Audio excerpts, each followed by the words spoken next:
मोखाङा रिखोबजोबदों आरो ना लोगोफोर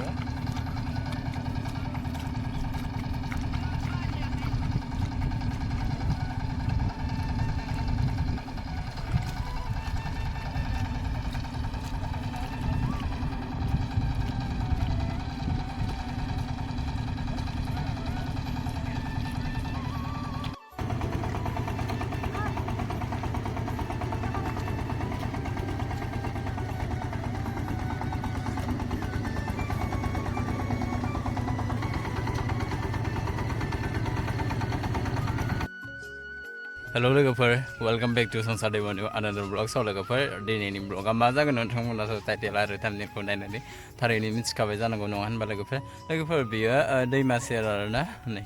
बेथिजाय दैमा सेर ओमफ्राय दैमा बारनानै गामिनि आनैमोनहा माइ गायगोन आरो स' आं बेवहायनो थांगासिनो ओमफ्राय आं दिनै 2 years something जाबाय खोमा दे आं माइ गायिया देग्लाय गायगोन आरो आङो दिनै फार्स्ट टाइम आरोना थ' नायलांबाय थादो लोगोफोर लोगोसे मा मा शेयार खालामनो लांनो हायो नायनोसै आरोना एसे दानस्रांना लादो लामा थांग्रा बारियाव बारिजों लोगोसे माइ गायग्राबो फोथारबो दंखायो आरोना बेयावनो ओंखायनो सेन्देल गानदों आङो जिहेतु पाका लामाया बिराद गुदुं जायो नालाय सानसु समाव बेखायनो न'आव थांफिननायाव बिराद थाबायनो उसुबिदा जायो बेखायनो सेन्देल गानबोदों आरोना नै ओमफ्राय बै औवासिंथिं थांनांगौ बादि मानसिफ्रा गायबायानो खोमा लोगोफोर गायबायथ' आरो बै एसे नुहुरनाया माइ गायनोसै आरोना गोरिब मानसि माथो मावनो लोगोफोर नै खर' सर' खाना लाजोबखाबाय आङो गोसोम जागोन नालाय नै लोगोफोर दुब्लिया बेनो आरो नैथिजा ट्रेक्टरजों एवगासिनो ओमफ्राय दैखौ जाय बै बे पाइपखौ नुदोंना बिथिंसो लाबोदों आरोना दैमानिफ्राय ओमफ्राय बे ट्रेक्टर गायगासिनो बैथि हासार सारगासिनो नै खोथिया रानग्रा हाजिरा बायदि जाय दै बलायना होदो ओमफ्राय नै गायग्राफोरा बेखिनिल' आरो जोंनिया बारा मानसि जाया दै लोगोफोर ओमफ्राय खासेया दिनै आमाय फैयाखैदां नै दै आइथिंनो फैगासिनो आरोना जि बरिया दै फैदो लोगोफोर नै जरायदो दै आरो दै बेयाव दै दंबावोसो बेखिनिया रानथाबजोब्बाय आरो दैया नै मानसिफोरा बेखिनियानो बारा बुरजा मानसि फैयाखै आरोना लोगोफोर दा गायनायखौ दिन्थिनो हायो ना हाया नायनोसै र' दाहाय एसे चान्सफोर मोनोबासो दिन्थिनोसै लोगोफोर गायनायखौ सुरु खालामनोसै नै लोगोफोर दायो साहा लोंनो नागिरदों आरोना आंनि मोखांखौ नायलाय गोलोमफ्रुजोब्बाय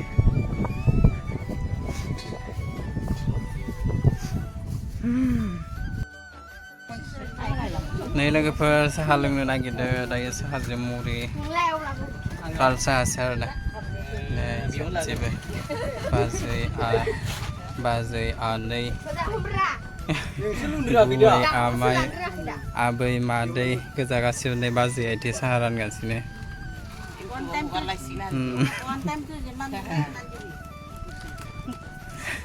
दैज्लाङाव गोसोम जाखायो बयबो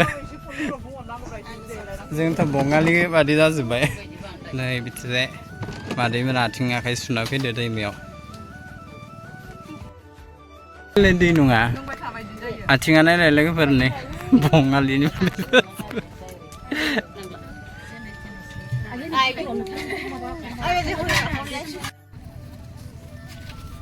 बिराद मोजां जागोन खोथिया लोगोफोर नै नायलाय ओरैबादि मोजां स्रो रनजित बियो रनजित आवला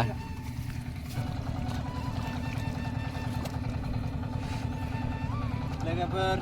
नै माइ गायनायखौ एसे दिन्थिनोसै आरोना माइ गायनायखौ नुदों आरो माबाखौ साथा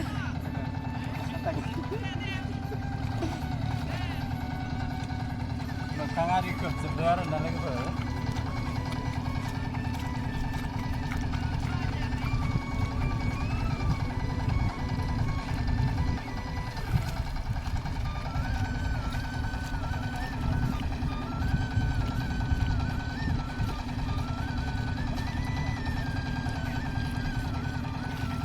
खामलासो आरोना लोगोफोर रानि माइ गायनाय खिन्थिखौ ला आरो माबाफोर माबाबो जायो हाथाय आन्थाखौ नुबा जायो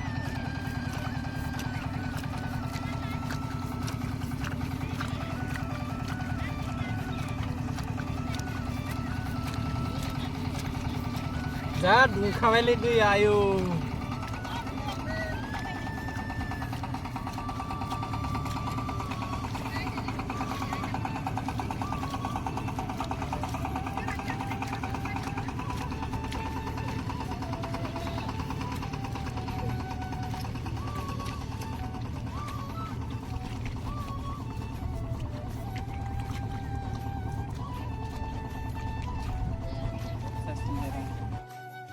लोगोफोर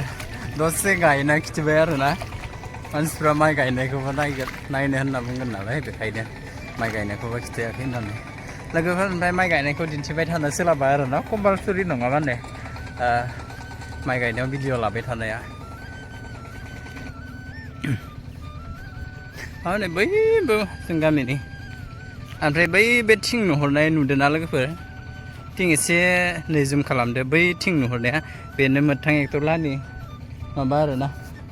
मा होनो न' बैयो थिं नुहुरनाया बेनो मोथां एक्टरलानि न'आ लोगोफोर मेंग्लिजोब्बाय लोगोफोर ओरैबादि गरम आरो ओरैबादि सान्दुं गोसाना बिथिंजाय मालिकआ हालेवगासिनो बेस्रा हाग'वाखै बैदि थांजोब्बाय बिथिंजाय नै गायगासिनो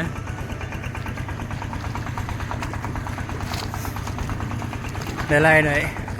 बिथि गायगासिनो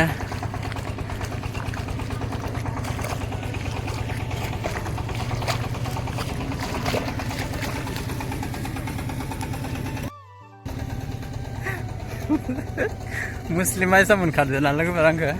मुस्लिम आइसा नां आरो मुस्लिमफोरासो इदि माबा खेनाय खोबना लायो नै लोगोफोर लावा ओरैबादि फिथाइ थायदों आरोना फिसा फिसानो पुरा लावजोब ओमफ्राय बिथिंजाय तिता केरेला जि फिथाइ थायखादों लोगोफोर नै बिथिंजाय फिसालाफोर नैबे फिसाजो नैबे फिसाला सानो ओमफ्राय नैबे बाजै नै मालिकआ बेनो लाजिनोनो बाजैया गोसोम जाजोब्बाय माबा माइ गायनानै ओमफ्राय नै बायदिसिना माबा माबि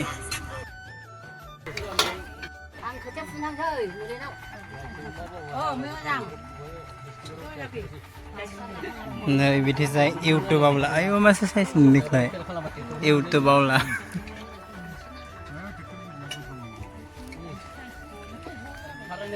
स्प्रेड लोंजोबदो नै गासिबो स्प्रेडसो दे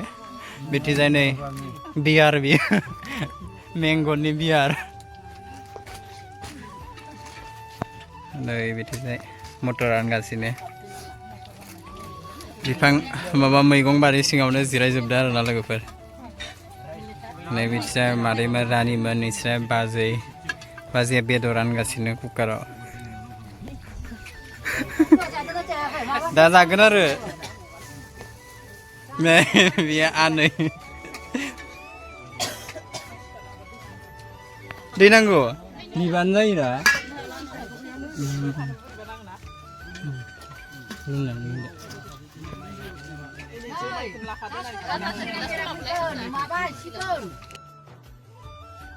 लोगोफोर ओरैबादि मेंजोब्बाय आरोना मोखां सोखां सुजोब्बाय पुरा मोखां सुनानै